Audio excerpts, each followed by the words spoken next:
true to what you said on paper. Well, welcome back to At the Round Table with MAMLEO, sponsored by The Money Store. For all your mortgage needs, give branch manager Cora Holbrook a call. That's live broadcasting, folks. Area code 508-345-4726. That's The Money Store. Give Cora Holbrook a call at area code 508-345-4726 is the number. Again, want to remind the MAMLEO membership that today's annual meeting will be kind of a hybrid. I think we're going to have a little holiday festivities there. So today at 12 noon will be the MAMLEO general membership meeting, as well as a little holiday festivity. So if you're in the area, stop by, for a little, what do they call it? Libations? Is that it? Libations, yes. Okay, yeah. What we could call concoctions, libations. Okay. Food. Yes. We call it soda pop. Soda pop. You can't put it on the air. Somebody go and get drunk with all this. So stop by. And, no cash bar. Nourishment. Yes, nourishment. Yeah. Stop by and give us take a little. I'm trying to multitask here, folks. As you can see, it's not working. All right, and if you want to give us a call here, the caller number 617-282-0685. 617-282-0685 is the number. Also, public service announcement that jails and prisons are never safe. There's a shutdown protest at South Bay on this Monday, December 15th at 3 p.m. at 20 Bradson Street in Boston, Mass. That is right over there next to the jail. I guess there was an incident there that took place there with an inmate lost his life, and folks feel like there was not all the answers have been gathered there. So I know I did see that on the news. I know the Boston Police Homicide Unit responded because it's in Suffolk County. The DA's office is looking into it, and this, from what I could gather from it, looked like someone who had some mental health issues, incarcerated, and they went in to restrain him and didn't end well. So I don't have all the particulars, but folks, like I said, if you want to come out and hear more about it, or if you have an opinion about it, it's this Monday, December 15th, 3:30 p.m. at 20 Bradson Street, Boston, Mass. That is right adjacent to the South Bay prison. I know they've had quite issues there with I know they have an acting sheriff in there now. Steve Tompkins is on a break or whatever, deciding whether or not he's going to continue with that. But this is where we are. I know we were waiting to see if Senator Collins, I want to reach out to him as well and see if he's going to be calling in to talk about this tax raise. But in the meantime, we're going to keep it going. We have to my right, my sister is in half. You guys have probably heard her voice on the radio. Now you can see her in public here. Helen Ritchie is in studio with us, a friend of the family. Not a friend, she's part of the family, I should say. Been here for a while. To the right there, the Rhodes Scholar is there. Good morning. Good morning. He's awake, folks. Believe it or not. He out there. He hit the snooze button, but he's back and with there. And then to the right there, giving us always a checker from the neck up. My big brother, the doctor. He's always gonna be my big brother first, and then the doctor. I appreciate you, doctor. It's not very healthy, man. not what we're dealing with. It's not. But is it, folks? Is it this difficult? I mean, look. Because, folks, we're not broadcasters, right? We come here, we talk, we try to talk to people, we meet them where they are. And it really just seems like sometimes it's like you're talking to a wall. Because you hear people complaining about this situation and these issues, and then you're trying to help them with solutions. Because I'd be willing to say, and I can't speak for everyone, that we're not experiencing it as bad as some of these folks who should be wanting to get themselves out of this situation. I don't have any kids in the Boston public school system. I don't live in the city of Boston. So, but I care. I grew up here. And what I'm seeing in holding the politicians, they take it personal that you hold them accountable. Like those of us, there are three of us here at the table, Helen, Dr. Bradley, and myself, who were former police officers. If we were to tell at the time that we were employed, someone who had called the police 100 times that we're not coming back or we don't want to deal with their problems that we took an oath to, how well would that go over? When basically you're telling folks here that the people who are taxpayers, who are voters, whether they vote or not, they're still paying taxes in some form. I mean, Boston charges you for everything from a bag. You got to pay a bag for a bag fee here in the city of Boston. A meals tax. So there's money. All of this construction that has taken place over the last 10 to 15 years with the new additional housing, that means that there are new tax revenue in the city. The first thing you think of is digging into people's pocket even more. And then on top of that, you reassess their property values at today's market. So if I'm Mrs. Jones and Mr. Jones, been living in my house for 30 years, I've gotten the mortgage paid off or close to it, and all I have now is my insurance and my taxes, but I'm on a fixed income. And I paid $100,000 for the home that now you're saying it's worth $900,000, and now I'm being assessed on a tax. It's different than someone who bought the house today and knew they were paying $900,000 for the house, and that the taxes are assessed on that. But these folks, how do you square that? But that's what some people don't realize. It's so much of it is, I think, that they're making it so that people are so focused on just plain surviving, right?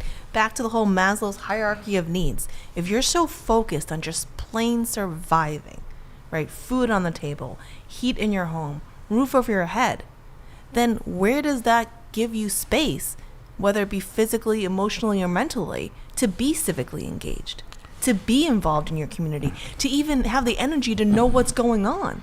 That's how it's going to affect you. Okay, that's the empathy that gets brought into it. You know, the idea of like, okay, or they're so overburdened with different things. But it's still not an excuse, no, though. it's not. It's absolutely not. So what I'm hearing is overload people, like with Trump's strategy, yes. right? Throw so much at them they don't know, Death by 1,000 cuts. Yeah. You know and what I mean? Wu is just like Trump, like Mao Nino there. Yeah, but you just exactly. It's she has a different cover. Right. Okay. But bottom line, she wears a D in front of her name, but the D doesn't mean she's really she's really on your side. Trump with a smile. Yes. And a baby in her hand. I'm not even gonna go there, but yes. I mean, just I can't the even fact imagine that Trump with a baby. St. Patrick's Day brunch, I could not believe Did you see that. the other day when that dude passed out in front of Trump, and then Trump and he just kept going like no empathy, no sort of like sympathy whatsoever. Yeah, you're ruining my. It was yeah. Again, but that's also when you're that exhausted and you're that tired. That's more so is when you need to know what's going on. You need to be I involved. think also politicians, for the most part, they get disconnected from the people that they serve, because a lot of times they get richer. I mean, people go there poor and they come out rich, or they're rich when they go there and they're even richer when they leave. Like Donald Trump was pretty much bankrupt before he went there. Now he's $7 times? Yes. Yeah, he and his family. How many times are we gonna believe this? That the guy could. How do you run a casino out of business? I keep asking that question. But he said it himself when he was debating against Hillary Clinton. He said it himself. He knew that the laws were built for people like him. Yeah. He knew that the laws were made so that he benefited from them. Just like people like Wu and her. Yes. But he also knows, or he knew, a lot like Michelle Wu and other politicians, exactly what America is made of. Yes. And America it's all about money. It's all about money, and then access to social status. So if I can get you to believe that you're better than the other guy, and that your sense of superiority will be intact because I'm going to attack the individual who's threatening your sense of superiority, then I got you.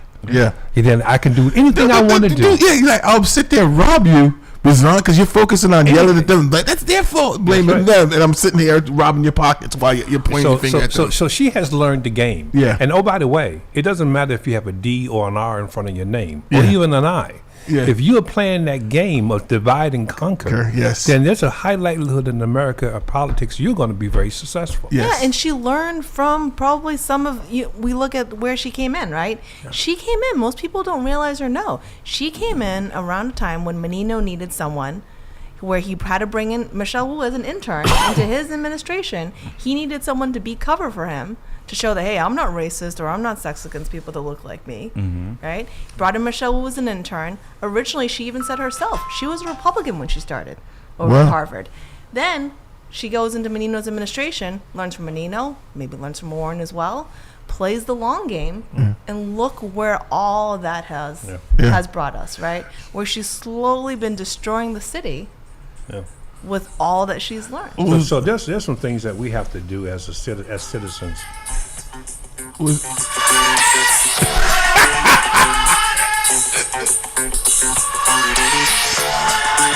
You see, those are the people I really blame. It's NBC that gave him a show, like called The Apprentice. No, brother. He was a Trump, you mean. No, brother. You said Listen, Michelle. listen. You know, What? You said Michelle. Well, She was two on sides there. of the She same will coin be, at this but- point. brother, listen. You're tapping into my disco days. Please. Get that leg I'm moving. getting the leg moving out. Like it's getting stiff. You know what I mean? But that's what I was going to say before we had that brief episode of money, because that's the real color in America. But there's a couple of things that we need to do as citizens in this country as it relates to our politics. Number one, we need to remove corporate money from politics. That's the Supreme Court said that- Citizens that's okay. United. That's Yeah, we got to overturn that. We need to turn that. We need to definitely. overturn that, brother. Yes. I mean, we need to only put people in place who are going to actually move very actively. Listen to me now on this. The Supreme Court is interpreting the law. Right. They don't make the law. Right. The law is made by supposedly by our representatives. Now, we need to remove corporate money from our politics, because if we do not remove corporate money, our politicians are listening to the corporations, not to the people. Yeah. All right? And the corporations are not people. I'm But sorry. here's the thing. I agree with everything you just said. But the way we null and void the Supreme Court's decisions is by voting in people who will be accountable. It's because then no matter what the court says, well, that's one Courts way. say- That's one way. The other way is that you impeach those individuals in the Supreme Court who have violated their oath of office. All right. A good example. I'm going to give you a good example of Clarence this. Thomas, yes. A good example is when the Supreme Court ruled, knowing very well that the Constitution violates, invalidate any idea of a king, but they give this guy immunity. And I'm saying to myself, where's the impeachment document here? Right. Yes. Right. Where is it? Right. You know what I mean? So that's one that's one side of it. And my other hit on this whole situation is that we need to stop being so susceptible to division. All right, we need to understand that the whole game, going back to Reconstruction of this country, was to make sure that we see each other as the enemy, not the real enemy, which is the bourgeois, the rich people. That's the real enemy. So, Well, so until we can actually get ourselves together and make sure that we have people in office that's going to represent us, not the money. Yeah. Oh, by the way, I have one more. This just hit me. see what happens when this song comes on? There should be time limits placed on all offices. Yes. You should not have a mayor, all right, who can go and run for office for eternity. Well, I got another one. You know what I mean? My other one is that, I just forgot it. Hey, you talk about money, and I will bring this right back up. Michelle Wu's 2025 mayoral campaign contributions, and this is public information, public data. You can all look it up yourselves.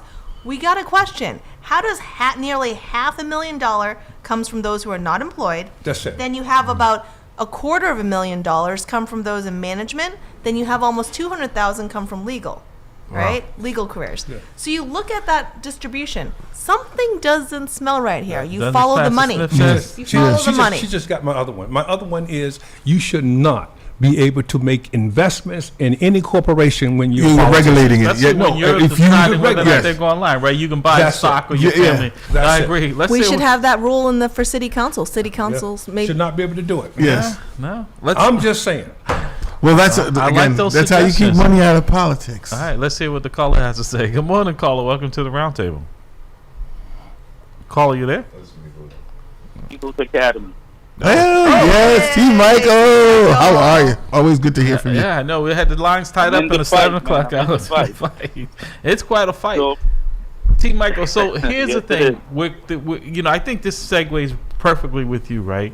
We're closing schools. You have a product that could help some of these kids who aren't going to school anyways, right? With learning a trade. And yet, the opposition is, okay, well, if you're closing, that means there's money, right? That you could reallocate and reassess and sit to someplace where people could benefit from this. But we're not seeing that. We're just seeing, we're going to shutter that, and that'll be the end of it. Yeah. Okay. well, it's something. You have to look behind the curtain. that they're killing 3 or more birds with one stone, and I'll just put out a couple of them there. Follow the money. That money is linkage money that everyone overlooks. But look at the situation. When they close the school, pay attention. Where did that property end up?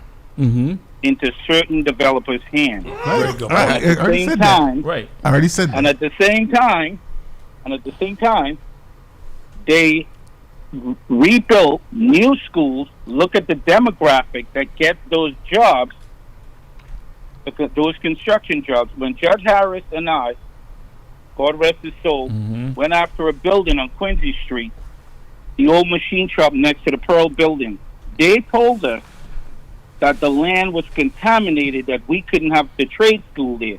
But they took the building down and built housing where people are living 24/7. Right. Think about that. No, listen, police headquarters is built on contaminated land. But I think Helen raised a very good point when she said, when she identified the locations, right? That's all you really need to know, right? South Boston, right? Elston, right. Jamaica Plain. Right. Like I said, well, the property value is already going up. How much do you think that I went to school at South Boston High School during Boston? And I can tell you right now, that is prime real estate in that neighborhood, right? Yeah. You're going to be talking about at minimum probably $3.5-4 million condominiums in a Easy. school there. Each. Right. Each. Yeah. Each, right? Some developer will. Trust me, we won't be staying there. No. And I'm People telling won't you, look like us when we staying there. I guarantee the you. view, just because here's the thing, right? When you think about it, right? A property, and Dr. Bradley, and I'm not sure, Helen, if you were on the job when the old police headquarters was on Berkeley Street. Had you ever been in that building? No, I think I've only been over by where D4 Okay, is. D4. That's Yeah. another, right? D4 is another one. Yeah. Another, Yeah. right? So I said, have you worked in headquarters? I worked in. I was dispatcher there. How much would it cost you to go stay there now? Now that it's a hotel, right? In fact, I was across the street from there. My daughter took my wife and I to for Valentine's Day. The steakhouse there. Was actually 22nd anniversary. She took us to the Grill 23. Okay. I was thinking she was taking us to Capitol Grill. She was like, "No, Dad, we're going to Grill 23." I was like, "I used to dispatch right up there." And my wife was like, "Yeah, I came in from an interview right over here." She was like, "What are you guys talking about?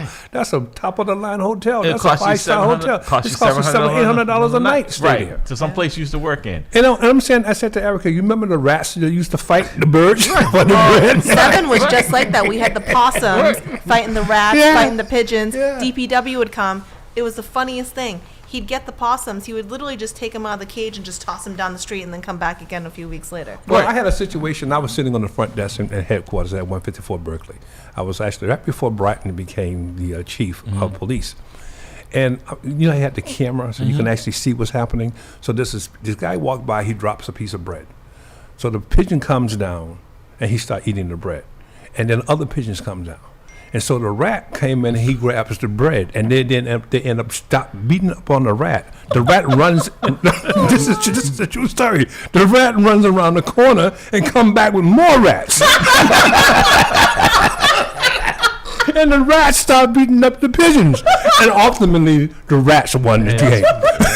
You ever see that show? That is a true story. Rat Patrol. So, team, we'll get back to you when we're reminiscing, because I say this because people understand that these are buildings that the city used to own, and now they are multi-million-dollar hotels and condominiums. But Larry, that's the point I'm making exactly. There are specific selected developers that get those properties to develop. Right. Yeah. And they get it for a cheap price, not what they're worth, right? 2 words: campaign donors. Hello. Look at where Follow those the campaign money. Follow the donations money. came from. Thank Follow you. the That's money. right there. Her last Follow the campaign, money. nearly $160,000 of her campaign donations came from where? Outside of Massachusetts. Again, public data. People from all over the country, supposedly as far as Texas, California, contributed about nearly $160,000. Who in Texas and California is supposedly that interested in a city Unless they have of a Boston, financial Massachusetts mayoral state interest. campaign Yeah. to donate to that campaign? Speaking of campaign, follow the money. Senator Collins is going to be calling in shortly to talk about what we've been talking about here with the taxes. the burden that's been shifted to homeowners and renters. Like I said, everywhere you look in Boston, there's a tax. I mean, Boston, if you don't pick up your trash, if you don't clean the sidewalks, they levy your tax. Just if you get a speeding ticket, so they're benefiting. Boston is not like a small town that doesn't have a huge revenue of stream coming in, and there's been a lot of building here, so there's no reason, in my opinion, for this steep increase in property taxes. And Team Mike, I said this because I knew this was coming. They were like drunken sailors with this COVID money, and now all of a sudden you can't waste that money. Because I'm like, well, no one down there thought maybe we should save some of this for a rainy day? Well, yes, they did, Larry. They saved $100 million that was designated to the black community, and they saved it to give to a white female developer to do White Stadium, but no one's talking about it. A white female to do White Stadium. Okay. We're not colorblind here. Well, again, like a lot of these companies, although they might have a woman as the head, but it really is a husband that wants to get the DEI. Right, because of the. But also to that point, though, from what I've gathered, that project has been stalled because allegedly they had funding for it. Now the funding is not available. And then if the mayor has $100 million that she can shift to that project of taxpayer money, well, the taxpayers can't afford it now, right? It's like anything else. If you're in the process of buying something, you can cancel the order. You can definitely cancel the order. Right. Why are we still continuing to go forward with this when we can't afford it? Yeah. I think they're estimating almost $200 million. We're still again, trying to get money. And they won't give us the actual accurate amount until next year. What do you think you are, taxpayer or something? You deserve to know answers. And it's like, how is that stadium going to help people with parking? Whether it be parking, getting to making sure that they can have roof over their head, paying for food, putting food in their tables. It's going to be a lot of like demand on the existing infrastructure, but the size of the streets. Like we don't have room. The bike lanes alone make it so difficult. All the times that we've seen an ambulance, I've seen so many ambulances that have to like stop just to get through the road. Yeah. Imagine the seconds. Anyone who's ever had a family member that's had to be transferred by ambulance to a hospital, that is life and death there. Exactly. Doctor, you're thinking about this all wrong. That's my hit. My hit is this, is that you're looking at this particular White Stadium adventure in the context of what that community was or is today. That whole thing is going to change. The movement of White Stadium, the demolish of White Stadium, also spelled the demolishment of that community as we know it. Yep. That community will change, and that community is not going to is not going to consist of people that look like and make what we make. Right. I'm not just saying that it's a color thing. I'm saying that's economics. Right. It's gentrification. When they made the decision to make that move, they're not going to put those people in a crime-ridden community. No. They're going to eradicate the entire Dr. Bradley, community. Can I chime in there? Sure, go ahead, Jay. First, we gotta. Dr. Bradley, what you're saying there, I'm glad you brought that up. Look across from Franklin Park. Seaver Street. All those multi-unit properties, condos, the developers that I'm pointing toward, they own them. Yeah. So how difficult would it be to move those renters out of there and put in the ones you want all the way around the park? Please. Yeah. All those multi-unit properties are owned by certain CDC developers. Yeah. In addition, Follow the money. in addition to that, look at the improvements of Franklin Park Zoo. Yes, They didn't improve that zoo just because that was the right light thing show to do. is beautiful, right? I'm like, hey, come on, Doc. Right. This is there's a change And you notice- coming. Yeah, Right. and you notice how we got rid of the kite festival, the ability to actually go hang out in Franklin Park. I think one of the things is one of Dr. Bradley's favorite pastimes was when they renovated the golf course, right? And when it used to be run down and nobody wanted, now you have to wait from it. It was 9 holes. You know, 9 holes? It was a Wow. 9-hole course. In fact, I was playing golf there just a couple of months ago, and I saw something in Boston that I have not seen. And I was a cop here for over 2 decades, and that was a walking beat around the golf course. Wow. There were 2 police officers in full uniform, bright, vivacious, approachable, walking. I'm telling you, they were walking around What were Franklin those Park. ladies' names? I'm married, Doc. I'm happily married. Your description, it wasn't the males, it wasn't two guys. Helen caught it real quick. I caught it. You're going to catch it when you get home. She's not going to hear this. She's not going to hear this You said broadcast. she was man. listening to No, no. We're going to send this as a Christmas No, present. no. What will happen? My sisters are listening to us. And they're gonna, say, hey. But my point is this right here. That golf course was 9 holes, and the back 9 was closed down because of the proximity to the development. Wow. All right. Then they reopened it, and they manicured. It's beautiful. New clubhouse, I was like, everything. dude, they're not doing this because they're going to keep us.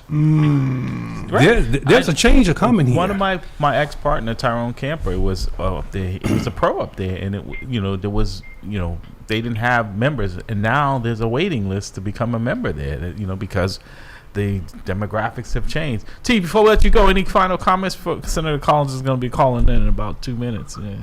Yes, No, you can It's call very back. important. Yeah. that folks pay attention to the developers and who the developers are specifically getting the opportunity to do all the development. And one last thing, pay attention to what's about to happen at Faneuil Hall, that they're celebrating about the weed dispensary and the expansion. But what's the not- expansion? don't Is that support the upliftment outside of cafes or folks. something like that? Is that what they're talking about, opening up? Yes, Yeah, okay. but support the diminishing of a human life, but don't support a person learning a sustainable Yeah. career path through the People's Academy. Yeah. Great show, and I will be listening. Thank you, T. That's they're gonna be, what he's talking about is they're gonna be opening. They've just got approval for cafes, right? So that's what I mean. social consumption. Right, Yes. You I can did go hear about that. and get high and then go drive your car home. It's like, would you just imagine if you could consume your liquor in the Well, liquor that's store? the thing. No. Well, Why don't you put them on bicycles? Make them use those bike lanes that nobody seems to be using. well, I'm sure they would enjoy it. I'll partake in that. Okay, I'll just tell you right now. No, because the consumption or the amount of inebriation or intoxication that you get based off consumption of alcohol versus consumption of cannabis are two totally different things as far as like motor skills, operations, logic. Studies have been done. How about just drink water? I'm fine with that. That's what I had this morning. It was just water. Alcohol is the only Cup thing of that coffee. interacts with every single neurotransmitter in your brain. Yeah. Every single one. Cup of But that's coffee. legal. Yeah. Cup of coffee. It's the one that's been proven to kill people. But this one we had to fight to get it back. But it was legal until the 1920s, and the only reason it became illegal was because they could attach it to black people and Mexican people, and Racism. yes, and the tobacco firearm, because alcohol was now legal. They needed a job. They're like, they're marijuana. Like- And the thing is, we don't have enough problems with people staggering out of bars at 2:00 in the morning. We're gonna have them staggering out of these cafes at 2:00 in the afternoon. Okay. I'm not defending it. All I'm saying is it's It's a choice. It's a And choice. and I'm glad they don't depend on me for the economics, because they'd be broke. No. And there are Hopefully, ways to yeah. do things responsibly too, Yeah. right? Like everything else. Yeah, everything in moderation. Yeah, good luck. Imagine going out for lunch and coming back to work, and you're smelling like that in the office, right? Because what's the limitation now? But there will be no work. No. What's the limitation? There will be no work. Again, you're thinking about it in this context. In 15 to 20 years, work will be optional. Work will be optional because we're all going to it's all going to turn into a communist state, and everyone's just going to be. No, It's all, By the government? it's all going to be run by generative AI. Yes. It's going to be like, do you want to grow your vegetables, or do you want to buy them?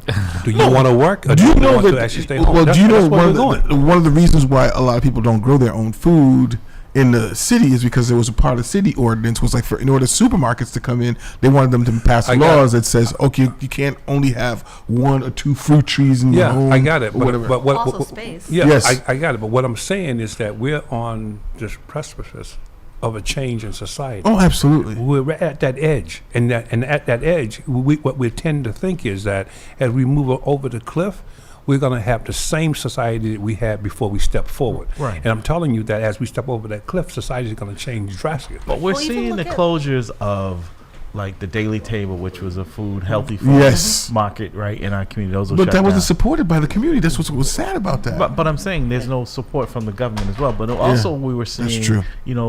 pharmacies like closing down, things that we need. Right? Yes. I don't think we need more consumption. I think that's Senator Collins calling in. We want to pivot here, folks.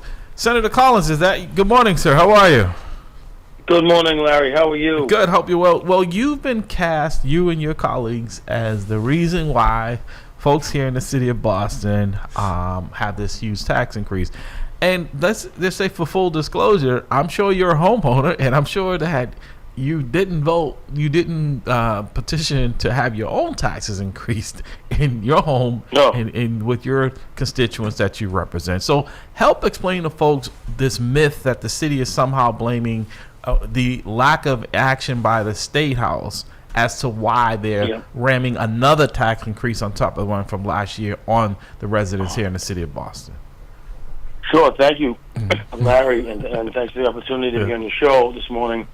So here's an independent take on the mayor's tax increases by the Tufts University Center for State Policy Analysis, and the executive director, Evan Horowitz, states it this way about why taxes are going up. He says, quote, "It is happening because the city of Boston is choosing a budget that makes it happen. They've chosen to raise a certain amount of revenue that requires higher taxes. They could choose differently, and there wouldn't be higher taxes. This isn't being forced upon them in some eternal way. That's a choice. The city has a decision to make. It is consistently deciding it wants to continue collecting the maximum And Senator, amount where under can the law, and it does so by raising property taxes." where can folks get that? Because I haven't seen that. If that's something that's posted on your site, because I think it's important people to see that this. Because I was saying this is a choice, right? Because what they're saying to residents is that you need to figure it out, but the city is saying they don't need to tighten their belt. Because what it sounds like, what you're saying, that sounds like, is that there is a choice they could have made. There are other options they could have taken, but I don't hear them talking about cutting anything. They're talking about maybe a hiring freeze. That doesn't cut down on anything. But there are areas in there in the city's budget of a multi-billion-dollar budget, particularly one that isn't doing so well in shuttering schools is the school. Shuttering doors is the schools, right? So, Well, again, it's a great point. good. And so, just yesterday, the city asked for a major commitment from the state, which we supported through the Mass School Building Authority, to rebuild Madison Park. The state would be committing hundreds of millions of dollars to bail out that project. Yeah. And then we see things like the debt service, the amount of debt service interest payments that are being made for capital that we don't understand whether it's really going, and they're ballooning. They've ballooned $150 million annually over the last 5 years. Yeah. Those are 10, 20, 30-year obligations. Mm-hmm. Meanwhile, we have, the bill for the soccer stadium concert venue at converting White Stadium for private use to be well over $100 million at this point. Right. So, I mean, we have all these spending exercises while we're not putting the priority where it should be. But, we do have relief options. I think one of the things that played out, particularly over the last couple of weeks, is nobody heard about this proposal during the entire mayor's race. That's And then when the legislature's in recess, all of a sudden there's a press conference. I said the same thing, Senator. So, Senator, help people understand, because some folks are confused about the Prop 2.5, right? Because the city council just voted. I don't know what the numbers were, but enough to pass this increase in the taxes for 13%. That some people thought that they could only go up 2.5% with the Prop 2.5 Yes. that passed. Sure. How are they able to let raise? me- Okay. Yeah, that's a great question, and they are intertwined, but they're separate. So on Wednesday, the mayor's proposal to increase tax rates on property owners, both commercial and residential, was passed. It is roughly $13 per $1,000 in value tax rate for residential. That went up 7% from last year, and the commercial rate would be roughly 26. So currently, even though there's this suggestion that small businesses and commercial properties are getting a tax cut, I mean, in what world is double the residential rate and an increase from last year on the rate a cut? Right. You really got to do some really creative math, and then some. I think to George say that. Bush So commercial back rates are then twice. he called voodoo math. But go ahead. Yeah, well, yeah, the facts are the commercial rates are twice the residential rates. Both rates went up, increased, so there's no cut. And the other factor here, you mentioned the 13% number, and the averages the city's using are thrown off by wild outliers on the ends, on the bookends. So you really have to look at the median number to get the real. And this is what we did last year, as you recall, to identify that in Dorchester, Roxbury, Mattapan, Hyde Park, South Boston, South End, we had neighborhoods seeing more than a 10% increase.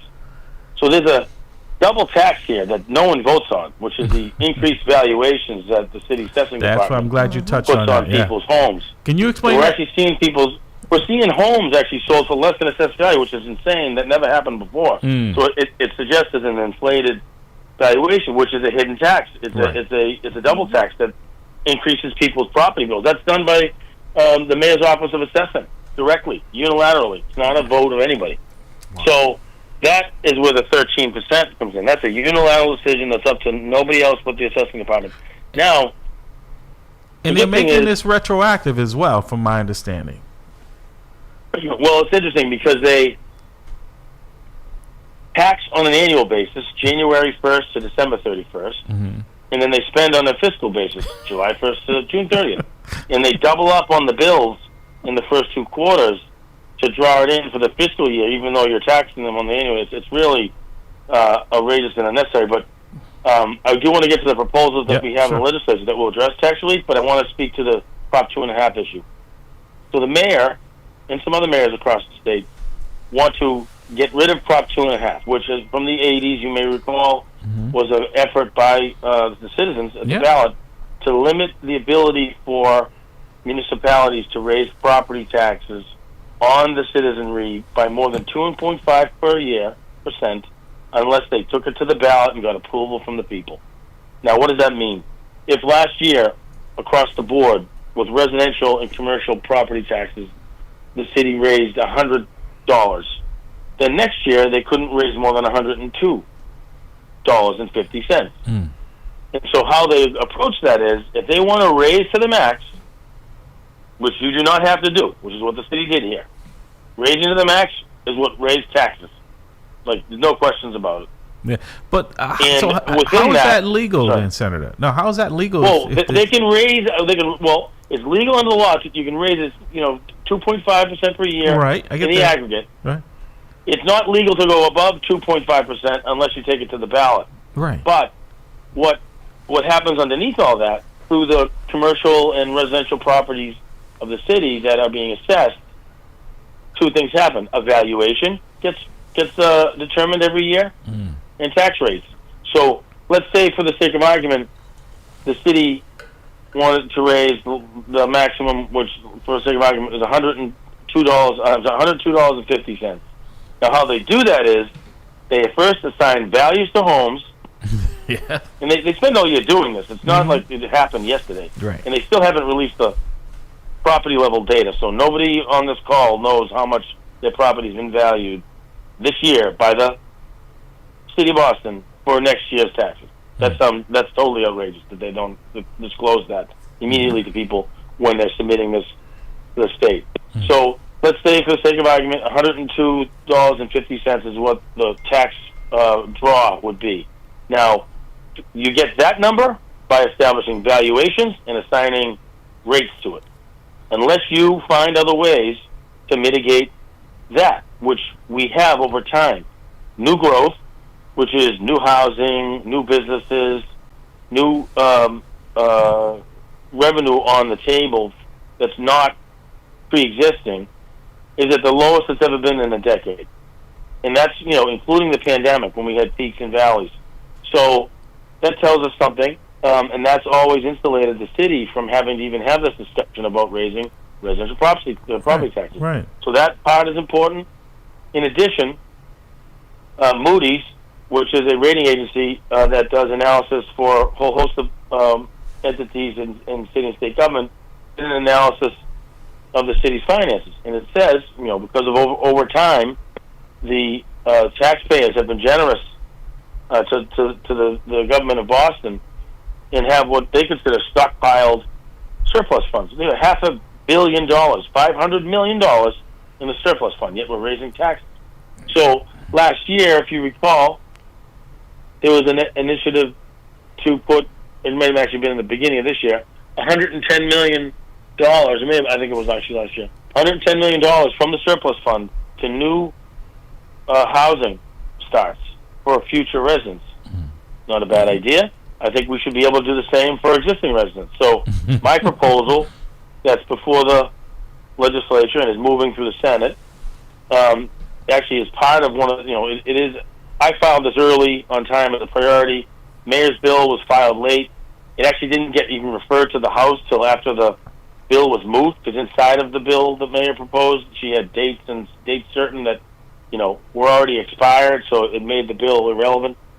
So it's just a show this last couple of weeks. It wasn't an effort, the serious effort. But we still have opportunity on the table to do something serious and meaningful for residential property tax relief. And it would be statewide legislation that all municipalities would be able to tap into, which would allow for the use of surplus funds for rebates. And I would propose giving property owners in Boston a $1,000 rebate. Mayor suggesting her tax increase would cost people another $787 on average.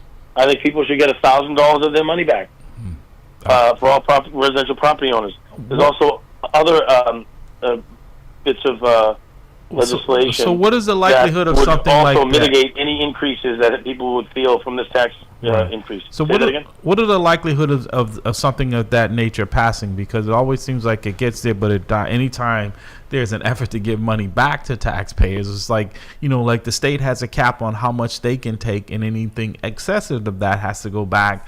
It's built in, and because short of that, politicians are not generous in giving back people's money that they took from them. So unless there's some law, you make a good point about that because a couple of years ago, as you identified, that did happen, and Governor Baker issued rebates to taxpayers across the Commonwealth, because that law was triggered at the state level.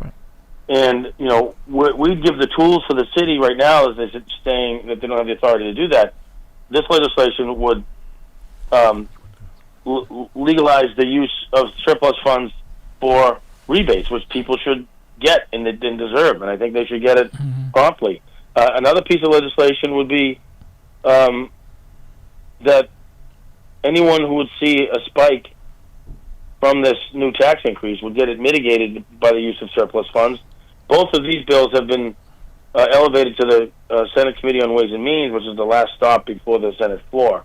I anticipate we'll get this through the Senate very, very soon, and I think there's an opportunity for a compromise with the House. And I think they have passed some items in the past around the home rule petition, but statewide legislation, because as you read the headlines, a lot of municipalities across the Commonwealth are facing their own constraints, and the Prop 2.5 issue, though, cannot be ignored, because underneath all that, the mayor and other municipal leaders are calling for us to get rid of Prop 2.5, which would get rid of people's right to vote, which would remove the citizens' right to vote. I mean, that's just fundamental. There's a tax. I think they call it taxation without representation. Right? I think there's something. I believe there was conspiracy. Jailhouse Rock. I think Senator Helen has a question for you. Yeah, Senator Collins. So, hello there, Helen Ricci, actually a fellow Babson alum.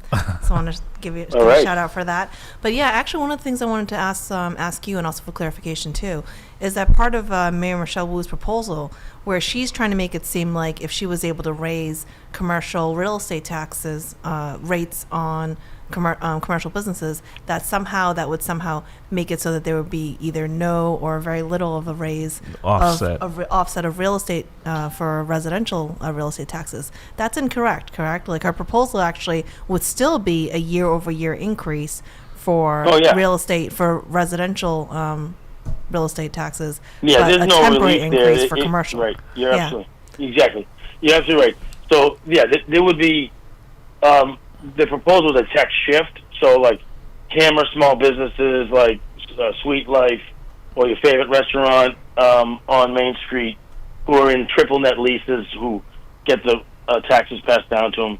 Our residents and our neighbors all work and patronize these places. And so it's just, to me, it's one thing to have an opinion on it. It's another thing to be, backed by a commission report from 2004 that says that it's unconstitutional. You shouldn't do it again because the state gave authority temporarily to all municipalities and they didn't tap into it. We have the highest commercial rates in the state, and it says that we're going to put our economy at risk. And it's another. And that's been played out over time. And so there's no relief there. Mm-hmm. It would be the same Exactly. gouge for the revenue that they're seeking unnecessarily. And so, I guess pick your poison. You're either, under that proposal, you're either paying more on property taxes or you're going to pay more at the retail place that may go out of business. Or your restaurant. So So to that point, it's not a relief measure the way our proposals are. Right. And here's how we view it, and this is how we should always view it. We shouldn't have to take zero-sum debates. Like, okay, lose, win. These constituents of yours lose, and maybe some of your other constituents can win.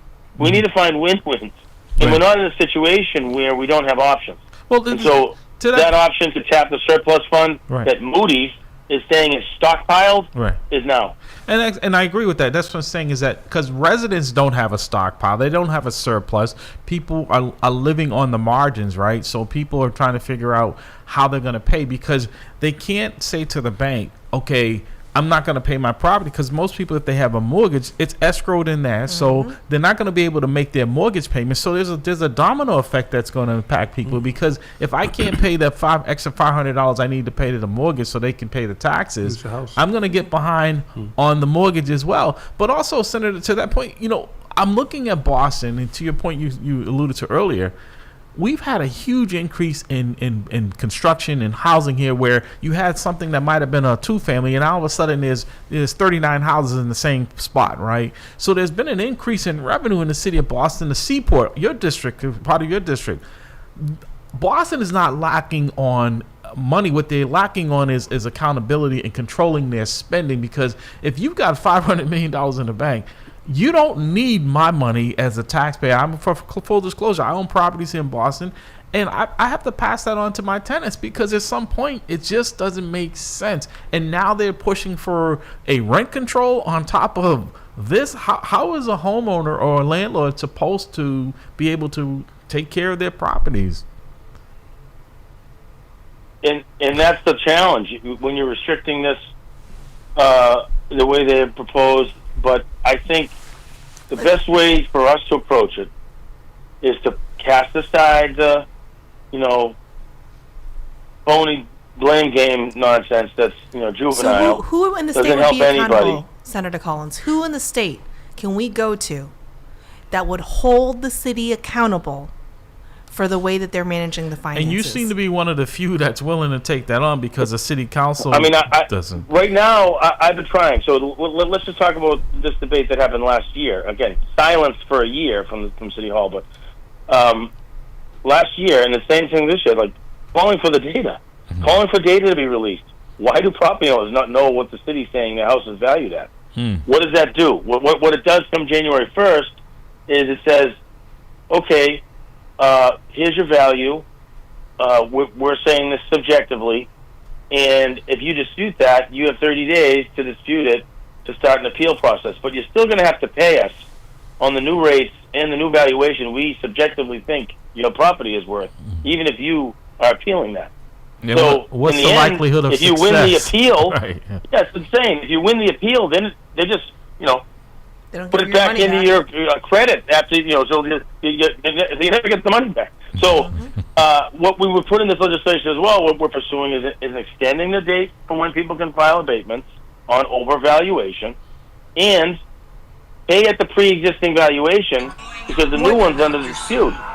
So you're not getting gouged for potentially a tax bill that you may not have to pay. What support? But up front, taking those revenues, it's crazy. Senator Collins, what support do you need to get this bill passed? Great What question. support do you need from our listeners and those of us that are here to help you to get this passed? And we've got about 3 minutes, so if any points you want to hit while No you're answering problem. that as well. I'd So like to. yeah, so we can share this with Larry. Also, Larry, I sent you the that interview, and there's some Dorchester residents on there that I think will be familiar voices around that concept of why Boston homeowners' property taxes shooting up, and that answer around the city making that a choice. Secondly, we have two pieces of legislation, one by myself, the other by Senator Will Brownsberger, that are being heard for testimony in front of the Senate Ways and Means Committee. We'd love for people to weigh in Okay. to support that. So show up. We believe that we have the support to get that moving through the Senate, and then eventually we're going to need to have a Can you send Larry the dates discussion and with the times? House. Yeah, if you could send that out so we can get that up. But see, Yeah. Senator, I think one of the valid and really important points you read is that the surplus that the city, most people, the city is selling it, somehow they're in a deficit, there's no money, they run out of money, they're broke. And you're saying they have money that they're sitting on that could be used, right, to offset this, but they choose not to because they like looking at this war chest that they have there. It's just, Where's it going? Well, no, exactly. It's already predestined. They already have some use for that money. They just haven't announced it. Exactly. Just like she didn't announce the tax raise until after. Is that money going to White Stadium? Where is that money going? Yes, exactly. Yeah, it's a already good question. predestined. But it's the people's money, and so it's very simple. Moody's says this themselves. They said, listen, you can't raise taxes to the maximum levy and stockpile tax dollars because you're putting pressure on your consumers in a way that will affect your economy. You're restricting the revenue that they have in their pocket by continuing to raise to the max levy under the law while stockpiling it. It's one thing if you're leveraging it and spending it and using it for new growth or in my should be give some of it back. right. Give it back to the consumers. Right.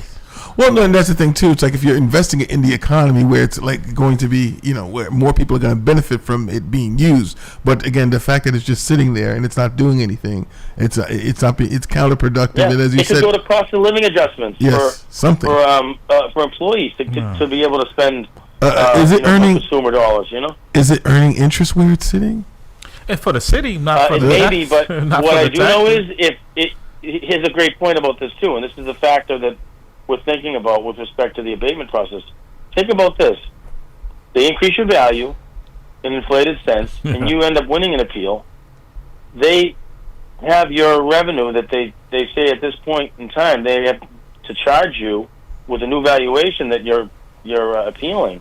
You win that appeal, they don't give you the money back with interest. No, they don't. That's a good point. But Senator Collins, since we only have a few minutes left until we're done here, can you give our listeners where they can go to find out when and where these public hearings are held so that they can be heard? And we've got a minute, and you have it running out the clock. Senator Collins? Did we lose him? Yes.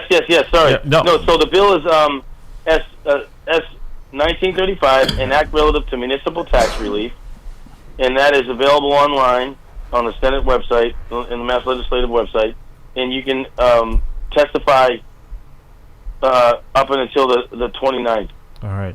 Senator Collins, we've got to get you back on soon because this is coming up. We've got a small window when people Happy to join you next week. Okay, and so folks can really assess this from a perspective and a reality because this is going to hurt people. And like I said, it's going to cause more pain than just the tax. It's going to put a lot of people into foreclosure. Thank you, sir. We'll be talking to you soon. I'm going to give you a call after the broadcast.